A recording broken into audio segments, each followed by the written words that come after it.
Lord Kelderek, Chapter 14 of Shardik by Richard Adams, read by Celeste Lawrenson in September 2020. That night Kelderek slept on the bare ground beside Shardik, with no thought of fire or food, of leopards, snakes, or other dangers of darkness. Nor did he think of Belcotrazet, of the Tugenda, or what might be taking place in the camp. As Melithus had laid the sword's edge to her neck, so Kelderek lay secure beside the bear. Waking in the night, he saw its back like a roof ridge against the stars, and returned at once into a sleep tranquil and reassured. When morning came, with a grey cold and the chittering of birds in the branches, he opened his eyes in time to catch sight of Shardik wandering away among the bushes. He rose stiffly to his feet and stood shivering in the chill, flexing his limbs and touching his face with his hands, as though his wandering spirit had but newly entered this body for the first time. In some other place he knew, in some other region, invisible yet not remote, insubstantial yet more real than the forest and the river, Shardik and Kelderek were one creature, the whole and the part, as the scarlet trumpet flower is part of the rough-leaved, spreading stolon of the Trepsis vine. Musing, he made no attempt to follow the bear, but when it was gone, turned back to seek his companions. Almost at once he came upon Ranthe alone in a clearing, cloaked against the cold and leaning upon a staff. As he approached, she bent her head, raising her palm to her brow. Her hand shook, but whether from cold or fear he could not tell. "Why are you here?" he asked with quiet authority. "Lord, one of us remained near you all night, for we did not know what might befall. Are you leaving Lord Shardik now?" "For a while. Tell 3 of the girls to follow him and try to keep him in sight. One should return at noon with news of where he is.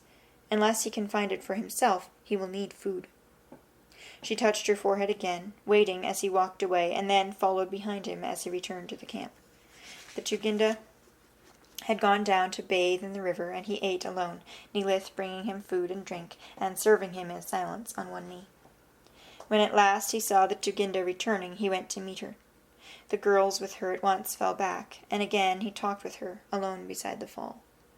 Now, however, it was the hunter who questioned, the Tugenda paying him close heed, and answering him carefully, yet without reserve, as a woman answers a man whom she trusts to guide and help her. "The singing," Sayat, he began. "What is the singing, and what is its purpose?" "It is one of the old secrets," she replied, "of the days when Lord Shardik dwelt upon the ledges.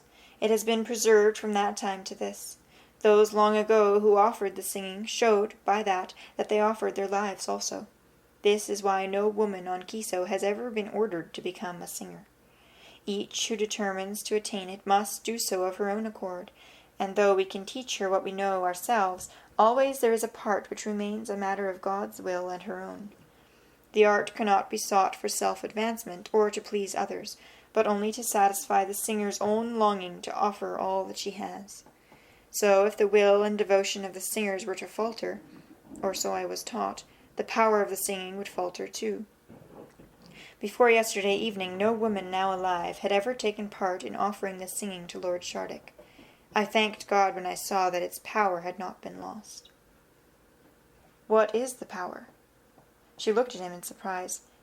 "But you know what it is, Lord Kelderek Senzuada. Why do you ask for words, to go on crutches, when you have felt it leaping and burning in your heart?" "I know what the singing did to me, Sayat, but it was not to me that it was offered last night." "I cannot tell you what takes place in the heart of Lord Shardik. Indeed, I believe now that you know more of that than I. But as I learned long ago, it is a way by which we can come nearer to him and to God.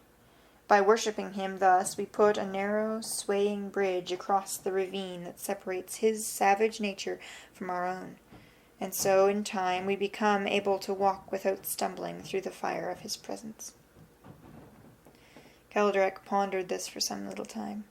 At length he asked, "Can he be controlled then, driven by the singing?" She shook her head. "No, Lord Shardik can never be driven, for he is the power of God. But the singing, when it is offered devoutly, with sincerity and courage, is like that power which we have over weapons. It overcomes for a time his savagery, and as he grows accustomed to it, so he comes to accept it as the due worship which we offer to him. Nevertheless, Kelderek," she smiled, "Lord Kelderek, Do not think that any man or woman could have done what you did last night, simply because of the singing. Shardik is always more dangerous than the lightning, more uncertain than the Telferna in the rains. You are his vessel, or you would now be broken like the leopard. Sayet, why did you let the Baron go? He hates Lord Shardik. Was I to murder him? To overcome his hard heart with harder? What could have come of that? He is not a wicked man, and God sees all. Did I not hear you yourself begging him for forgiveness as he strode away? But do you believe that he will be content to leave Lord Shardik unharmed? I believe, as I have always believed, that neither he nor anyone can prevent Lord Shardik from performing that which he has come to perform, and imparting that which he has come to impart. But I say yet again, what will ensue we can only await with humility. To devise some purpose of our own, and try to make use of Lord Shardik for that end, that would be sacrilege and folly. So you have taught me, Sayet, but now I will dare to advise you also. We should perfect our service of Lord Shardik as a man prepares the weapons with which he knows he will have to fight for his life. Worship yields nothing to the slipshod and half-hearted. I have seen men's worship, which, if it had been a roof they had built, it would not have kept out half an hour's rain, nor had they even the wit to wonder why it left their hearts cold and yielded them neither strength nor comfort. Lord Shardik is in truth the power of God, but his worshippers will reap only what they sow. How many women have we, both here and on Kiso, who are adept in the singing, and able to serve close to Lord Shardik without fear, as they did long ago? I cannot yet tell, perhaps no more than 10 or 12.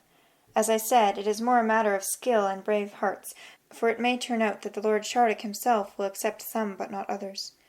You know how a child in Ortelga may train to be a dancer and dream of breaking hearts in Bekla, but she grows up unshapely or too tall, and there's an end.